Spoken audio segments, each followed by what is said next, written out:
let's get into some wrestling news and let's do PowerBomb Weekly. So I got a new job. I haven't been able to watch as much wrestling as I would have liked, so I'm way behind, but I do have some stuff for you. I was doing some research, like, wait, I did watch some of this. So last week, I talked about Ric Flair having his last match, and I showed you some images, and you guys laughed, and it was funny. Yep. And I have a news story for you right here that involves Ric Flair, and it states that Ric Flair is already considering wrestling more matches Oh God, because Lord. that's what he did last time. Last time he was just like, that's it. I'm retiring. I'm going to have my last match at WrestleMania against Shawn Michaels. We're going to have this beautiful moment. And then a few months later, he was signed on by TNA, and he had a wrestling match with Hulk Hogan in, I think, Puerto Rico, which is Nice. ironic because Ric Flair was in an angle involved in Puerto Rico very recently. So I don't know if I've ever mentioned it on the podcast, but myself, I have I'm somewhat sort of in a weird way affiliated with a wrestling federation in Puerto Rico called the World Wrestling Council. Hmm. Just recently, Andrade El Idolo, the son-in-law of Ric Flair, who was his tag team partner at Ric Flair's last match, was going up against Carlito. You guys remember Carlito in World Wrestling Council.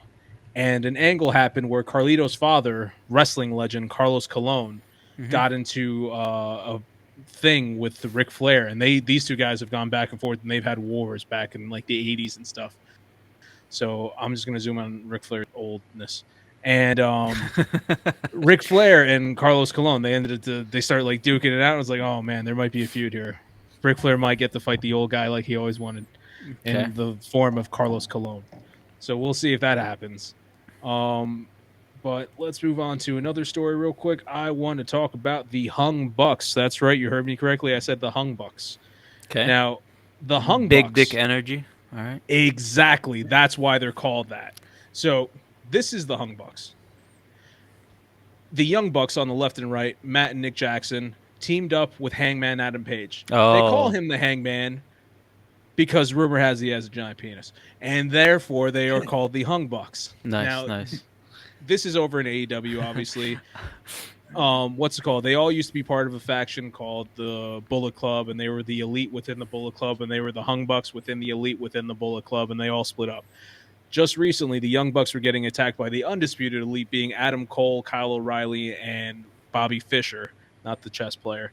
And they were going in and they were attacking them. Adam Page comes out, is like, I'm gonna save you guys, and I'm gonna have these jeans with butterflies all over them. It was cool.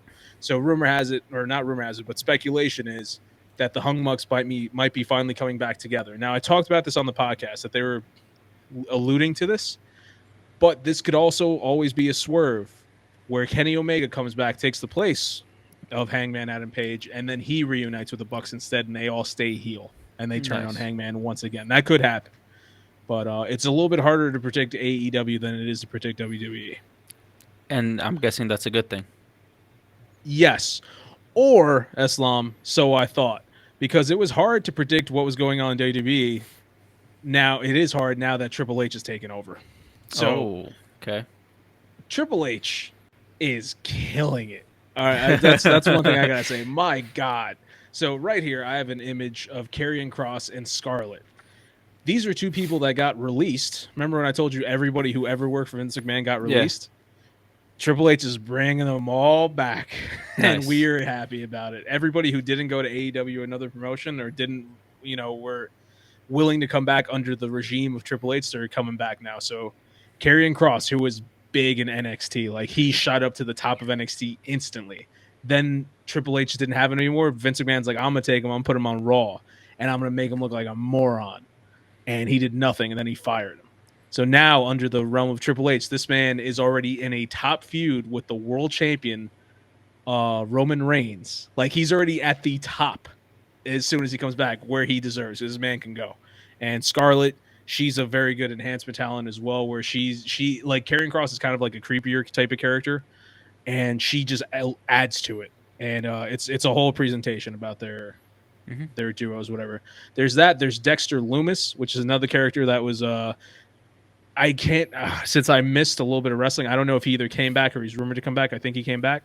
Dexter Loomis, his character is basically he's a serial killer. He took the name Dexter from Dexter, Okay. and Loomis from Billy Loomis, the killer of the first Scream movie. Spoilers, Nice. happened in like 1996, or Dr. Loomis from the Halloween series.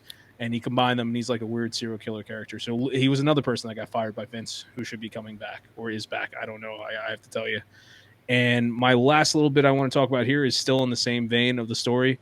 One person's just that everyone's just like, listen, if Triple H is bringing everybody back that got fired that never should have gotten fired, is he going to bring back the one who never should have left WWE?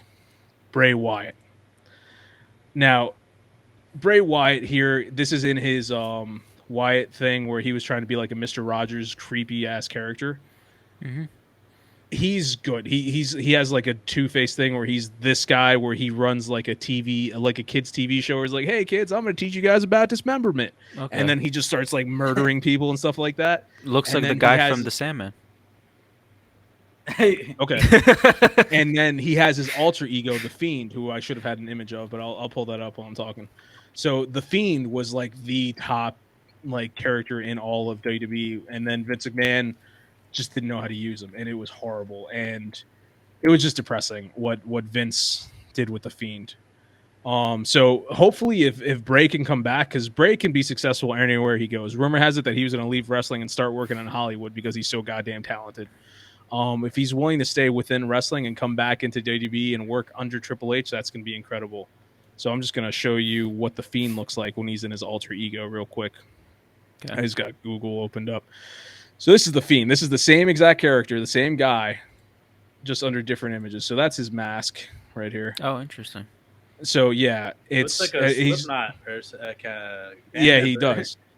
So yeah, so you got a couple different images of Bray with his alter ego. Kind the of has Fiend. that one picture in the red right there has like the Joker vibes when he cut off his face. And that was one of the inspirations for the thing. Nice, nice. I could be incorrect, but the person who makes the mask, it might not be him, but I think it's Tom Savini, who's known for doing like the best like special effects in all of Hollywood. Nice. He's in a lot of Robert Rodriguez movies, Very and cool. yeah. So the Fiend, he's just one of the best fucking characters WWE's ever created. So hopefully they get to bring him back. God, I'm just looking at the Fiend. I miss him so much. But yeah, that's all I got for wrestling news. We'll see if the Fiend does come back. Rumor has it that this episode of SmackDown, which should be airing tomorrow for us because it's Thursday right now. Mhm. If you're not watching live, rumor has it Triple H is going to be bringing someone else back. Is it the Fiend? Is it one of the other millions of people Vince fired? I don't know, but can't wait to see. Awesome. My goodness. All right. These next couple weeks are gonna be like, who's coming back? Yeah. Well, AEW's been doing that for like the past like couple months. So now it's seeing WWE do it is pretty cool. This is what we always wanted. We wanted the competition to bring out the best of these two companies. And with Triple H there, it looks like AEW finally has some competition. Also, last week I said I was going to talk about G1 Climax. Obviously I didn't because I haven't gotten a chance to watch a goddamn second of it. Yeah. But they're still out there. They're still Climax, and I guarantee it. I will do my best to get it for you next week. Well, we'll try, but we'll see. It's like We some tantra. I'm ready to climax super hard next week. Yeah. Honestly, the tournament might have ended. That's how behind I am on my wrestling. I have no idea. Damn. All right. Looking forward to the G1 Climax. Hopefully we get some next week. We haven't climaxed hard in 2 weeks, so we'll see what happens.